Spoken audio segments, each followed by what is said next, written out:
Part 9 Chapter 9 Even though at times we may feel alienated, isolated, and bereft, none of us comes into this world entirely on our own.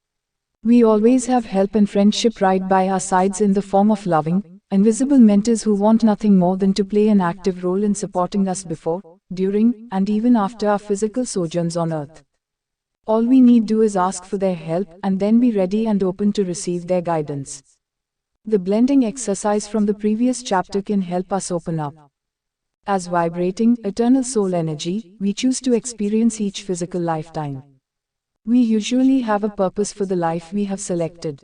Such purpose is general, such as teaching, healing, counseling, inspiring, creating, being of service, and so forth. Our life purpose immediately attracts to us other spirits who want to share that purpose but do not necessarily desire to do so in a physical body. We then select a group of souls to help us along the way. Often we make our choices based on the fact that we know these spirits already from other physical lifetimes on earth or elsewhere. We trust these beings and they trust us. Sometimes we include souls who have a particular expertise that we believe will be especially helpful to us, and sometimes we just want to try something new while on earth.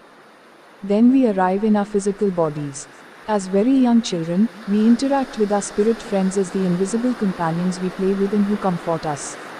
Well-meaning adults, however, admonish us that these friends are not real. We start to distrust our soul senses, the means by which we communicate with our guides. Eventually we give up on our soul senses and our friends so that we may grow up and become well-adjusted. Our guides remain with us anyway, sending us their love and support, hoping to reconnect in a more direct manner. They fulfill different roles on our behalf. Yaki is Jana's spiritual growth guide, the one who is most focused on her spiritual well-being. Candace's spiritual growth guide is a soul she calls Sun.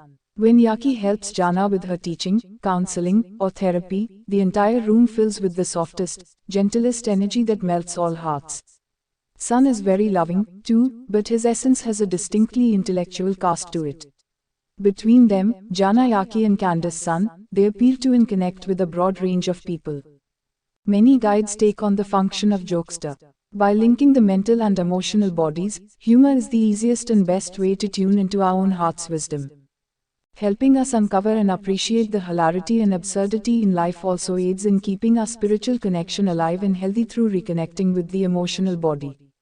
Many of us have attended a solemn occasion only to find we are thinking an absurd thought or making an outrageous observation. This is very likely our jokester's doing. Guides are also healers, teachers, legal experts, even business consultants. One of Jana's guides is a handyman who invariably astonishes his physical counterparts. They cannot understand why or how Jana, with his help, is able to tell them the actual mechanical problem even before they inspect the broken machine. This guide, who calls himself David, also examines every plane before Jana or Candace fly and sends back a report on its airworthiness. We will not board any aircraft that does not meet with David's approval. Guides usually reveal themselves to us in a form we can relate to, meaning human, but some guides have present themselves as comic book figures or cartoons, for example, Wonder Woman or Rocky and Bullwinkle, if that's what will help us bond with them. The forms and names they take on are simply a matter of making them, their love, and their assistance readily available to us by matching our needs and expectations. Very often our guides know our deeper issues far better than we do at the conscious level. This makes them useful allies in bringing up children, particularly when they are very young. Many years ago, the 2-year-old granddaughter of one of our students started biting other toddlers at her daycare. The center threatened to expel the little girl, and her family was at a loss until her grandmother remembered to ask the child's guides for help. The woman reported that her granddaughter's guides not only explained the situation but provided successful suggestions for how to stop the biting. Guides are also amazing when it comes to any kind of healing work. Jana and Candace tap the energy of their own guides and call on clients' guides when counseling and for sessions of Sunan therapy. When we cannot consciously fathom what the issue is or why we are acting or feeling a certain way, our guides help cut out the guesswork and can offer invaluable advice and options that are unique to each of us, our purpose, and our emotional and spiritual needs. Is it possible for all of us to meet our guides, up close and personal? Of course, provided we are willing to trust our soul senses. Because guides do not have physical bodies except in rare cases of extreme emergencies, when they can materialize we cannot sit down with them for a cup of coffee and a chat. We rely on intuition, our hunches, gut feelings, visions, and inner hearing to be able to receive their messages and send ours in return. One way to reignite our relationship with our guides is an introductory meditation, which we can do on our own or with help if needed. However we choose to become reacquainted with our guides, the energy and effort we put into doing so will come back to us many times over in the form of increased feelings of love, acceptance, and well-being, not to mention all the practical help they will provide. Their non-existent fees can't be beaten, either. Although they are as loving and supportive as they can be, our guides want us to know that they are not perfect by any means. They are souls on their own journeys of spiritual growth and self-discovery, just as we are. We and they have simply agreed to travel together for a while to help each other. Yes, as imperfect and screwed up as many of us believe ourselves to be, we still have something to offer our guides. It takes regular and deliberate, conscious communication with them, however, to make the exchange a two-way street. Our guides also want to emphasize that they cannot command us in any manner, how we feel, what we believe, or the actions we perform. They cannot violate our free will. They are mentors, trusted advisors, not dictators. We, the authors, are not the only ones sending this message. It comes also from observations by mainstream professionals such as psychiatrist Gerald Epstein, who noted in a book published many years ago that the inner guides, who appeared to his clients during meditation, would not act unless the client specifically asked them to do so. To think back to Jana's first encounter with Yaki, he encouraged her to frame her words as a request, "Are you asking?" so that he was free to start helping her in a direct manner. Jana also recalls being harangued one time by Manta, her healer, who may not have been the most enlightened soul to join a group of spirit guides. Manta was using a lot of "you should" and "you must" and being very forceful about telling her what he thought she was supposed to be doing. Suddenly, Manta's energy abruptly vanished and the lecture ceased. He returned a bit later, a lot softer and less insistent. As I was suggesting, he began again. Yaki had taken Manta aside and reminded him about the limitations that free will places on guides' actions and behavior. Because Jana has been communicating directly with her guides for many years, she has provided Manta, Yaki, and the others in her group with many opportunities for their own spiritual growth. They appreciate it deeply and return the favor every day. The same principle that prevents guides from violating our free will, even to help us, also applies to souls not in body who try to communicate with us. If we consider these souls annoying or disturbing, we may tell them to cease and desist, and most of the time they will heed us. We'll address the issue of how to handle the ones that ignore our requests shortly. Exercising her right not to be pestered is exactly what Rainy did. After 2 years, she'd had enough of being importuned by the soul trying to come in as her last child, so she told him where to go, so to speak. It worked. Candace also has had visions of a person trying to use energy to find out what was going on with her. Candace silently told her to back off, and she did.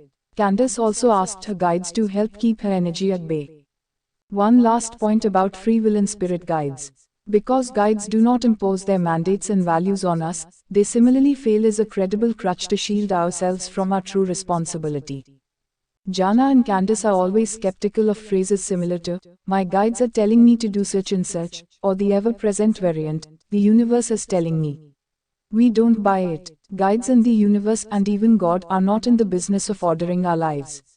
That's our job. But our guides will help us explore all of our options, which our fears or other limitations often prevent us from perceiving.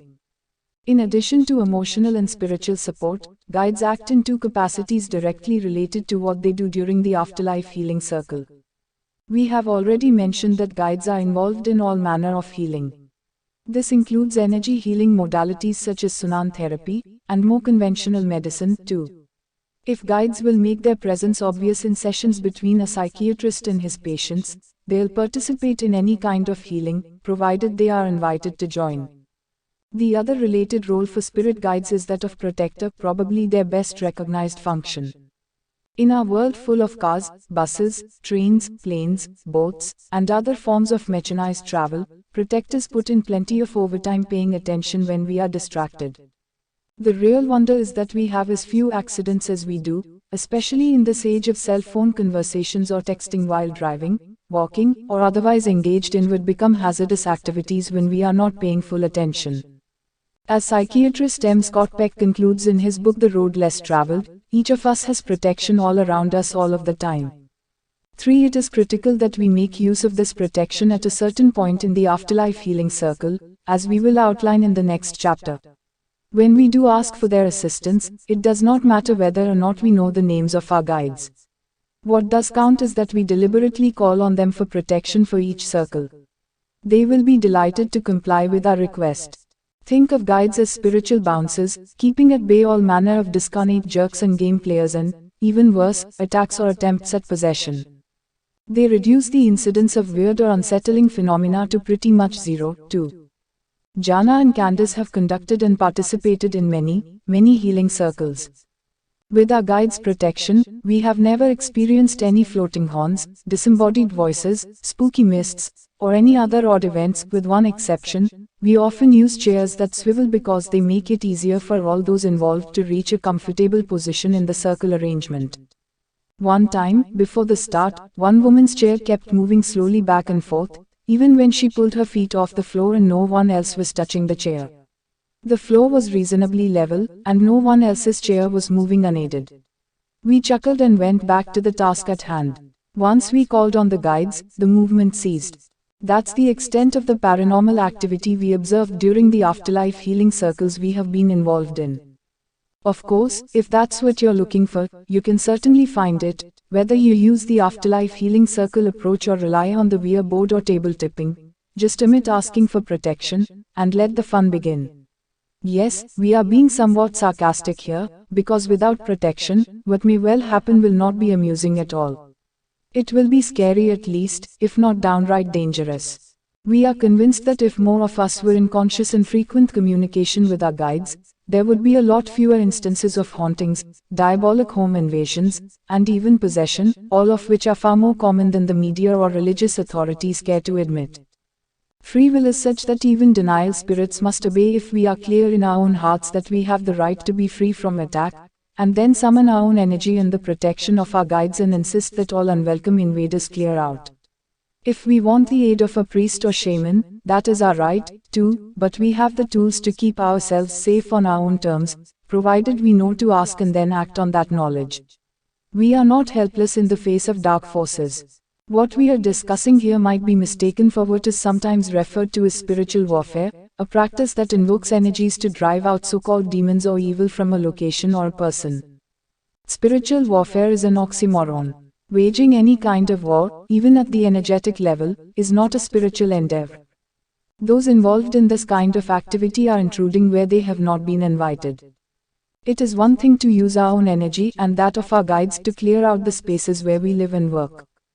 It is also one thing to use our own energy and that of our guides to fend off unwelcome visitors or attackers. But it's another thing entirely to declare that other spaces or bodies are corrupted somehow and anoint ourselves as the cleansing agents.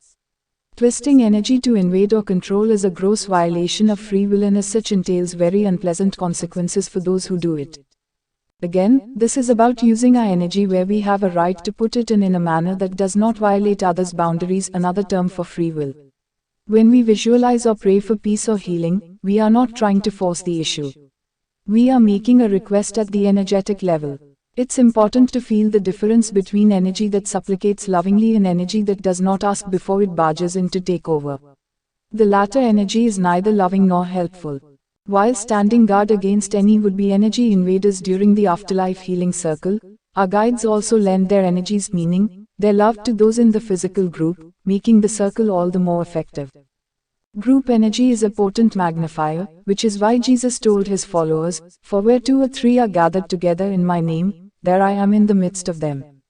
For Jesus was talking about how group energy is even more of an attractor than the energy of just one person or soul, and how the energy of the group draws his presence in spirit. This same dynamic operates during the afterlife healing circle, when the energies of those in physical bodies combine with the love energies of all of their guides to attract the souls in question. The presence of all this love also helps magnify the energy information gleaned through the soul senses, making it possible even for those without a lot of practice using their intuition to obtain helpful information. Now we come to the point of reviewing the remaining steps involved in conducting the Afterlife Healing Circle. Although this approach is flexible and adaptable, there is a sequence that, if followed faithfully, will keep participants secure and help make the circle successful in Soulmate. This is a part of Zindagi Ki Roshni consultancy. It has been established for those who have lost someone and for those who are very sad in their life. About 100 PDF books and 20 short audio books of this topic will be sent to those who join it. This data will be sent to their email or WhatsApp. If you want to join this organization, then please send WhatsApp message to this number.